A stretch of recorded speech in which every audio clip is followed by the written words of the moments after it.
நான் எல்லாத்தையும் எதிர்பார்த்து தான் வந்தேன். ம். அதாவது என்னைய வச்சு, என் குடும்பத்த வச்சு எல்லாமே பண்ணுவாங்க. இதெல்லாம் சமாளிச்சுக்கலான்னு தான் வந்தேன். ஆனா நான் இத எதிர்பார்க்கல ம். அப்படின்னு. ம். நான் இத எதிர்பார்த்து வரல. எனக்கு என்ன பண்றதுன்னு தெரியல. நான் எப்படி வந்து உங்கள பார்க்கணும்னு எல்லா விதமான முயற்சிகளும் எடுத்தேன். எதுவுமே முடியல. அதனால தான் இங்க வர வச்சுட்டேன். அப்புறம் மன்னிச்சுக்கோங்க. தப்பு தாங்க வர வச்சது. அப்படின்னு சொல்லி இது உங்க எல்லாத்தையும் பார்த்துட்டு தான் நான் அடுத்த வேலை. என்ன பண்ணணுன்ட்டு எனக்கு தெரியும். அதனால தான் நான் வந்து பார்த்துட்டு அடுத்த வேலைய பார்க்கணுன்றது. அப்பதான் இன்னைக்கு அறிக்கை விட்டார்ல. ம். ம். ம். அதனால தான் அவரு நான் சொன்னதுக்கு சொன்னாரு தம்பி.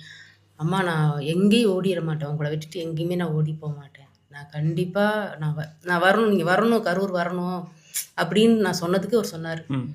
நான் எங்கேயும் ஓடி போயிற மாட்டேன்.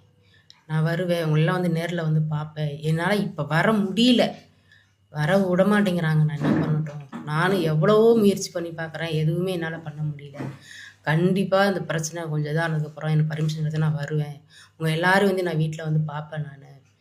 நீங்க என் குடும்பம். உங்கள எதுக்குமே நான் யாருக்காகவும் உங்களலாம் விட்டு குடுக்க மாட்டேன். நான் இருக்கேன். உங்கள பார்த்துக்குவேன்.